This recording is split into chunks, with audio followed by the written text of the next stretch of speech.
അടിച്ചാൽ തിരിച്ചടിക്കണം, ഇനി അടിക്കാൻ പറ്റിയില്ലെങ്കിൽ ദേഹം കടിച്ചു പറിക്കണം, ഇല്ലെങ്കിൽ CPM പ്രസ്ഥാനം വളരില്ലാത്രേ. പുഷ്പ സിനിമയാണല്ലോ ഇപ്പോഴത്തെ ട്രെൻഡ്. അത് കണ്ടിട്ട് വരുന്ന വഴിയാണോ മണിയാശാൻ ഏരിയ സമ്മേളനത്തിൽ പ്രസംഗിക്കാൻ കയറിയത് എന്നൊരു സംശയം എനിക്കുണ്ട്. ഇനി അതല്ലെങ്കിൽ പരിണാമത്തിന്റെ വഴിയിൽ നമ്മൾ ഉപേക്ഷിച്ച ചില സ്വഭാവ സവിശേഷതകൾ അദ്ദേഹത്തെ ഇപ്പോഴും വിട്ടുപോയിട്ടില്ല എന്ന് കരുതേണ്ടി വരും. തിരിച്ചടിക്കണമെന്ന് അണികളോട് 2-3 സമ്മേളനങ്ങളായി തുടർച്ചയായി MM മണി പറഞ്ഞുകൊണ്ടേയിരിക്കുകയാണ്. കുറച്ചു നാൾ മുമ്പ് വരെ മനുഷ്യനെ കടിച്ചു പറിക്കുന്ന തെരുവ് നായ്ക്കളുടെ ഒരു സീസൺ ആയിരുന്നല്ലോ കേരളത്തിൽ. ഇനി ആ കുറവ് നികത്താൻ MM മണി അണികളോട് ആഹ്വാനം ചെയ്തതാണോ എന്നും സംശയിക്കാം. എന്തായാലും കടിച്ചു പറിക്കുന്നവരെയും മാന്തി പറിക്കുന്നവരെയും ഒക്കെ അകറ്റി നിർത്തിയാണ് കേരള സമൂഹം ഇവിടെ വരെയൊക്കെ എത്തിയത്. പക്ഷെ വീണ്ടും പിന്നോട്ട് നടക്കണമെന്നും കാട്ടിലേക്ക് മടങ്ങണമെന്നും വന്യജീവി സ്വഭാവം കാണിക്കണമെന്നും ഒക്കെയാണ് CPM പറയുന്നതെങ്കിൽ അത് ശരിയാവില്ല.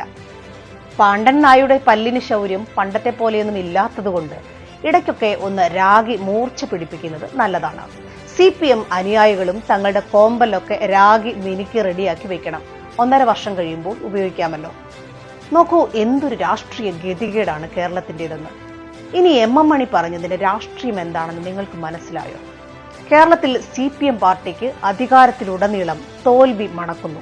ഉപതെരഞ്ഞെടുപ്പുകളിൽ പരാജയപ്പെടുന്നു. ഉടുതുണിക്ക് മറുതുണി നഷ്ടപ്പെട്ട് മാനം പോയി. ഒപ്പം അണികളും അടർന്നു പോയിക്കൊണ്ടേയിരിക്കുന്നു. കഴിഞ്ഞ പാർലമെന്റ് തെരഞ്ഞെടുപ്പിൽ മണിയാശാന്റെ സ്വന്തം ബൂത്തിൽ പോലും പാർട്ടി സ്ഥാനാർത്ഥി പിന്നിലായി പോയതിന്റെ ജാള്യത അദ്ദേഹത്തിന് കുറച്ചൊന്നുമല്ല. ആ ഘട്ടത്തിൽ പഴയ അക്രമ രാഷ്ട്രീയം പൊടി തട്ടിയെടുത്ത് ഭീതി വിതച്ച് പ്രതിയോഗികളെ ഇല്ലാതാക്കി അതിലൂടെ അണികളെ തിരിച്ചുപിടിച്ച് വീണ്ടും അധികാരത്തിൽ കടിച്ചു തൂങ്ങി കയറാനുള്ള ആഹ്വാനമാണ് MM മണിയിലൂടെ പാർട്ടി നടത്തുന്നത്. അല്ലെങ്കിൽ പിന്നെ വലിയ കുഴപ്പമില്ലാതെ പോകുന്ന നിലവിലെ സാമൂഹ്യ സാഹചര്യത്തിൽ ഇങ്ങനെ ഒരു കൊലവിളി ഉയർത്തേണ്ടതിന്റെ ആവശ്യം എന്താണ്?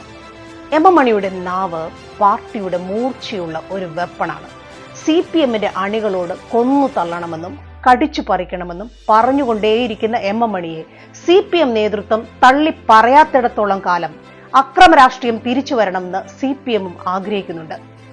പീരുമേട്ടിൽ പ്രത്യക്ഷപ്പെട്ട വാരിക്കുന്തവും ഇതിന്റെ തെളിവാണ്. അക്രമത്തിലൂടെ മാത്രമാണ് ഇനി അണികളെ തിരിച്ചുപിടിക്കാൻ കഴിയുകയുള്ളൂവെന്നും CPM കരുതുന്നു. വായിലൂടെ വിസർജിക്കുന്ന ഈ വവ്വാലിനെ കൂട്ടിലടയ്ക്കാൻ ആരും വരില്ല എന്ന CPMന്റെ ഈ ചങ്കൂറ്റമുണ്ടല്ലോ, അതിന് എന്റെ വിപ്ലവ അഭിവാദ്യങ്ങൾ. ഇവിടെ ഇരിക്കുന്ന നിങ്ങളുടെ നായകന്മാരെല്ലാം നേരിട്ടടിച്ചിട്ടുണ്ട്. ഞാനൊക്കെ നേരിട്ടടിച്ചിട്ടുണ്ട്. അല്ലാതെ ചുമ്മാ സൂത്രപ്പടി കൊണ്ട് പ്രസംഗിക്കാൻ നടന്ന പ്രസ്ഥാനം കാണുകയില്ല.